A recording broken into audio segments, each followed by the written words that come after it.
Maithon dam घूमने जा रहे पर्यटकों से धांधली, एंट्री फीस के नाम पर की जा रही है अवैध वसूली। पश्चिम बंगाल आसनसोल बराबनी विधानसभा इलाके में स्थित मैथन डैम घूमने जा रहे पर्यटकों से मैथन पुलिस के सामने मां भवानी कंस्ट्रक्शन नामक एक संस्था अवैध रूप से एंट्री फीस के नाम पर पैसे वसूल रही है। बड़े बसों से 250 रुपए, मिनी बस 200 रुपए, 4 पहिया वाहन 150 रुपए, टोटो और ऑटो से 50 रुपए लिए जा रहे हैं।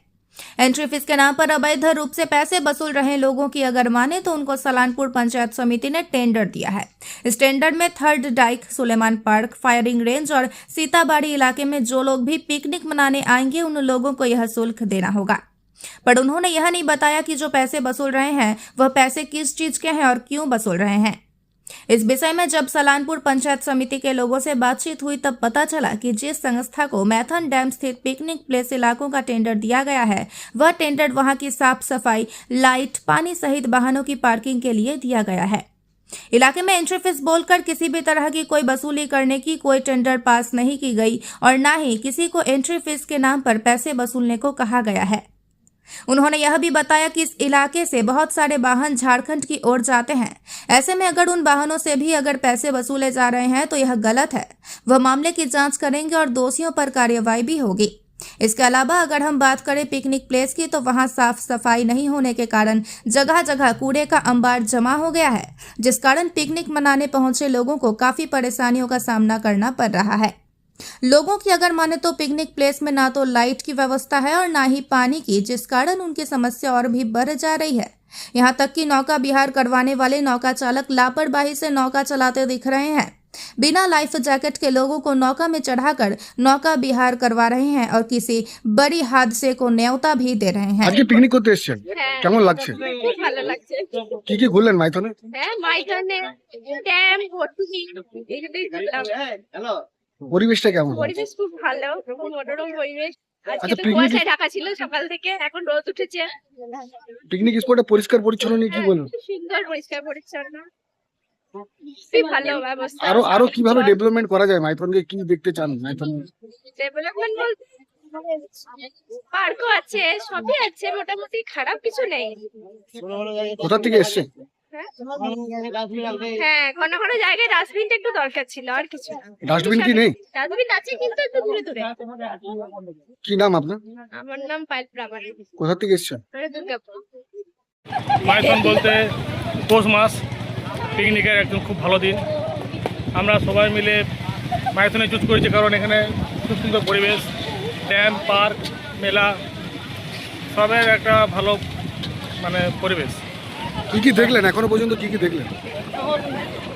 এরকম তো মেলা ঘুরলাম, মেলা ভালো ভালো মেলা, দোকান, আচারের দোকান, ভালো ভালো বোট। এসে চাপবো বোটে চেপেছিলেন? এবার চাপবো বোটে। প্রত্যেক বছরই কি আসেন? প্রায় প্রত্যেক বছর যাওয়া হয়। কেমন লাগলো? খুব সুন্দর। পরিষ্কার পরিচ্ছন্ন নিয়ে কি বলবেন? খুব কেমন? ভালো, পরিষ্কার পরিচ্ছন্ন, ওখানে সবার লোকের ব্যবস্থা আছে পরিষ্কার করার, সব কিছুর ব্যবস্থা খুব ভালো। সামনে সামনে সব পেয়ে যাবো।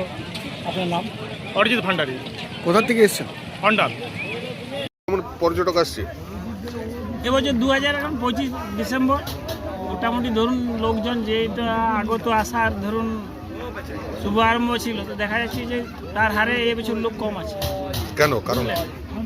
এবারে বলুন প্রাকৃতিকের অবস্থা বা এখানকার খরচের অবস্থার মধ্যে মানুষ এখানে বেশি আসতে চাইছে না। এখন ধরুন এক জিজ্ঞেস করে দেখছি খরচটা বাড়ছে, আবার অনেক টুরিস্ট বলছে ঠান্ডাও পড়েছে এবছর, যার ফলে একটু হয়তো এখন কম আছে।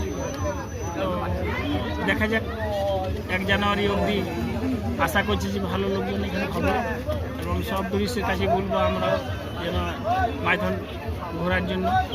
এখানে তো সুবিধা নৌকোর বোর্ডিংয়ে রয়েছে, দ্বীপে ঘোরানো, ড্যাম, মা কল্যাণেশ্বরী মন্দির, ভান্ডার পাহাড়, এই সকল স্পট এখান থেকে সব দেখা যায়।